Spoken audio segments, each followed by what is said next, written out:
State BJP Kisan Morcha has organized an awareness program on Thursday at the BJP party office under the Pradhan Mantri Kisan Samman Nidhi scheme to share knowledge about agriculture to the farmers.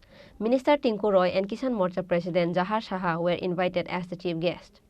On Thursday, the Prime Minister Narendra Modi announced to propose a budget amount of Rs 17,000 crore for the benefits of farmers of the country in the 14th installment. As such, State BJP Kisan Morcha has organized an awareness program on Thursday at the BJP party office under the Pradhan Mantri Kisan Samman Nidhi scheme to share knowledge about agriculture to the farmers.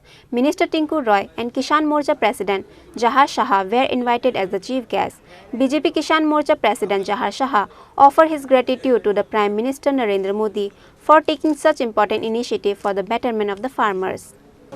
আমরা যারা ভারতের মধ্যে কৃষক সমাজ আমরা গর্বিত আমাদের বিশ্ববরেণ্য নেতা তথা ভারতবর্ষের যশস্বী প্রধানমন্ত্রী নরেন্দ্র মোদীজি ভারতবর্ষের কৃষকদের বহুমুখী হিত প্রকল্পে নতুন এক কর্মসূচি ঘোষণা করতে চলেছেন। সেটা হবে রাজস্থান থেকে উনি আজকে ঘোষণা দেবেন। টাইমটা শিডিউল ছিল 10টায়, আমরা একটু আগে এটা করেছি যে শিডিউলটা এখন 11:15-তে হচ্ছে, তবে আমাদের প্রস্তুতি শুরু হয়েছে। আমরা ত্রিপুরা প্রদেশ কিষাণ মোর্চা আমাদের যশস্বী প্রধানমন্ত্রীর আজকে যে কর্মসূচি ঘোষণা দেবেন সেটা হলো কিষাণ সম্মান সমৃদ্ধি যোজনা, অর্থাৎ কৃষকদেরকে বহুমুখী সুযোগ দেওয়ার স্বার্থে এই প্রকল্প আজকে ঘোষণা হবে।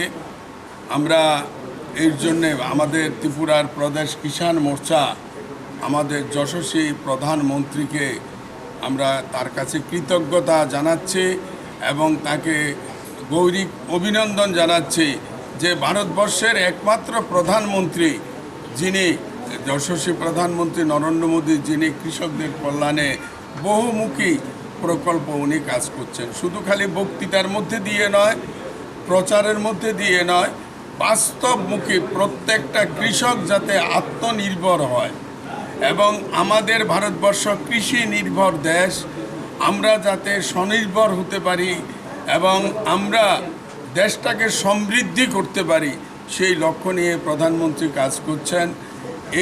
এই জন্যেই আজকে যেমন আজকের কর্মসূচির মধ্যে যেটা আমাদের জানানো হয়েছে ভার্চুয়াল মিটিংয়ে, সেটা হলো আমরা আমাদের কৃষি উৎপাদন বৃদ্ধির সাথে সাথে কৃষকদের আয় বাড়ানোর পাশাপাশি আমাদের রোগমুক্ত কৃষি সামগ্রী উৎপাদন যাতে কৃষকরা করেন সেই লক্ষ্য নিয়ে কাজ করছেন।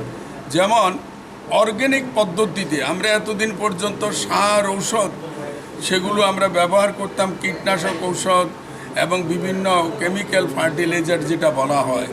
আমাদের যশস্বী প্রধানমন্ত্রী এবং আমাদের যিনি কেন্দ্রীয় ফার্টিলাইজার মন্ত্রী যিনি আমাদের মনসুখ উনি মনসুখজি বলেছেন যে রোগমুক্ত এবং কৃষকের উৎপাদিত ফসল যাতে আরও বেশি মানুষের কাছে গ্রহণযোগ্য হয় সেই লক্ষ্য নিয়ে আমাদের কেন্দ্রীয় সরকার কৃষি কল্যাণ এবং আমাদের ফার্টিলাইজার ডিপার্টমেন্ট প্রধানমন্ত্রীর যোগ্য নেতৃত্বে আমরা ভারতবর্ষকে এগিয়ে নিয়ে লক্ষ্যে কাজ করে চলছেন। Reported by Amit from Agartala, Chini, Khorang.